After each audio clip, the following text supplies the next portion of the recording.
There's a game you can play where you choose how many chords are going to be in your progression. So let's say 5. So you're going to write down 1, 2, 3, 4, 5. Now, from the chromatic scale, it's not very good on this keyboard, from the chromatic scale, you're going to choose 5 random numbers. So that's between 1 and 12 from C to B. So let's just choose random numbers. 7, 4, 9, 8, and 3. Next column, we'll find out what those letters are chromatically. So 7, 1, 2, 3, 4, 5, 6, 7. We've got an F sharp or a G flat. We'll label it F sharp for now, but it could be a G flat in a certain key. 4, it gives us an E. 9, A flat, more commonly titled A flat than G sharp. But it could be G sharp if it's in an E chord, for example, in the key of E. 8, what was that? That was 9. So 8 is a G, and 3 is the D. So I don't care what master key these appear in. These are just random notes. And that's what you're going to use, but in a key that you've chosen. So now let's just choose any key which contains a lot of these notes. So if I just say, for example, E, that's got a lot of familiarity. So the F sharp is the second of E. Like I said earlier, the A flat could be a G sharp. So let's just put a little slash and put G sharp, because that's what we're calling it in the key of E. Haven't planned any of this. It's completely spontaneous, which is how you're going to do it. So now we need to find what numbers this sequence represents in the key of E. So F sharp is the second. This column is the column we've been aiming to get. This is the thing you're going to remember, this last part. 2, E is 1, A flat, or G sharp in this case is the third. The G is actually the minor, so there's a bit of a change there. It's interesting. So I'll put flat 3. And the D is the dominant 7, so I'll put flat 7. So, as a chord progression, don't forget, most interesting music is not written completely diatonically. We now need to internalise that sequence. We've chosen the key of E, so you have to learn the scale of E major, which of course you do, because you know all your major scales. And I can hardly hear myself. And you're going to remember 2, 1, 3, minor, flat 7. So, not an easy one. So let's just visualise it in the key of E. That's why I've written it down, so I don't forget it myself.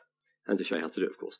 So we'll just use major triads first, but it's not even about the chords yet. It's the bass movement position, because this is the chord type is going to come next. So it's 2, 1, 3, minor, flat 7. This is not a melody. These are going to be chords. So it might sound a bit weird as a melody, but this is not a melody. 2, 1, 3. So 2, 1, 3, then the minor, then the flat 7. Okay, so I'm building up a shape and a feeling in the key of E.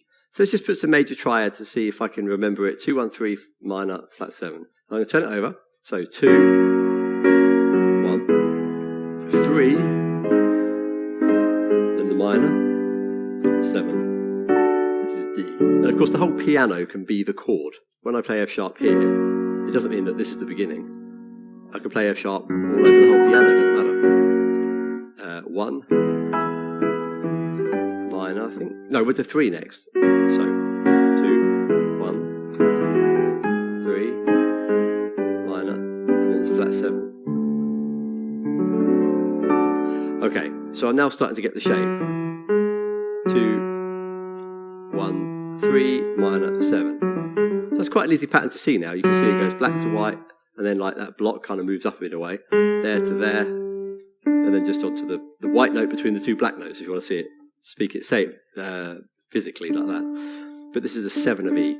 So that is what you'll do, because that's how you learn real music. You identify the chord progression. So in music, you would already have this. You learn the chord just as the numbers. This is the last part you learn. So you go, oh, okay, 2, 1, 3, minor, flat 7. 2, 1, 3, minor, flat 7. 2, 1, 3, minor, flat 7. You see it in your mind. You go over and over and over and over again, away from the piano. 2, 1, 3, minor, flat 7. So now I have that in my head. And I know to go to the 3 next. I know to go to the minor next.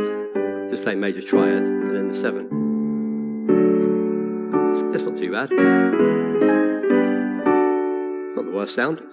So now you can choose, as practice, what chord types you want to play. This is not diatonic. If you want it to be diatonic, you can make it diatonic. The 2 would be minor 7. Of course, the 1 is major 7. The 3 would be minor 7. You just go up the whole diatonic thing. But we're going to choose any chord types. So I'm not thinking about the key. Of course, it's going to be F sharp something, E something. But I'm just choosing chord types randomly. So let's say 2 can be a whole diminished. So that's going to be a circle. The circle, like a little degree, represents whole diminished.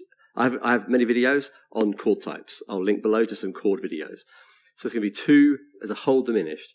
1, let's do it as a 6th chord. So I'll just put 6. I'll put 6 TH just to separate it. So we're going to whole diminished to a 6th chord. Then we'll go to a major 7 chord, which is a triangle. I'm doing this on purpose so you can get some symbology. Then we'll do a half diminished, which is a circle, but with a line from the bottom left to the top right. That's half diminished. I'll show you the difference later. And then what can we do next? We could do an interesting chord. An augmented chord, which is a plus. The symbol is just a plus. So you raise the 5th.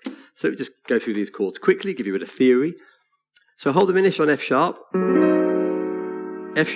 A, C, D sharp. I'm playing the same thing in both hands.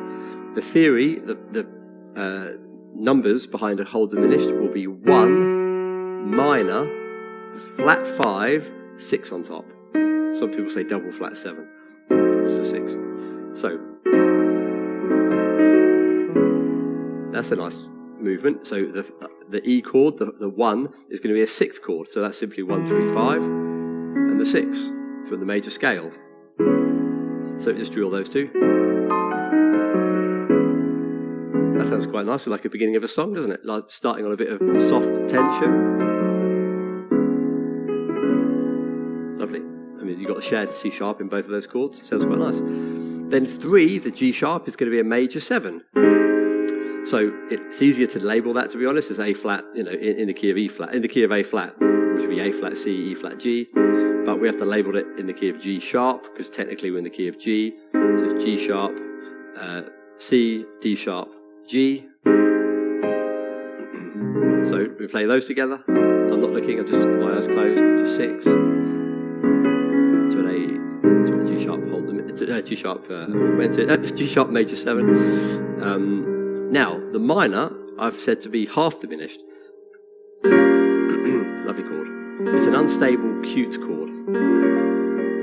Because it wants to resolve there, but it's not allowed to. Because it's half diminished, not whole diminished. There's a 7 on top of a half diminished, 6 on top of a whole diminished.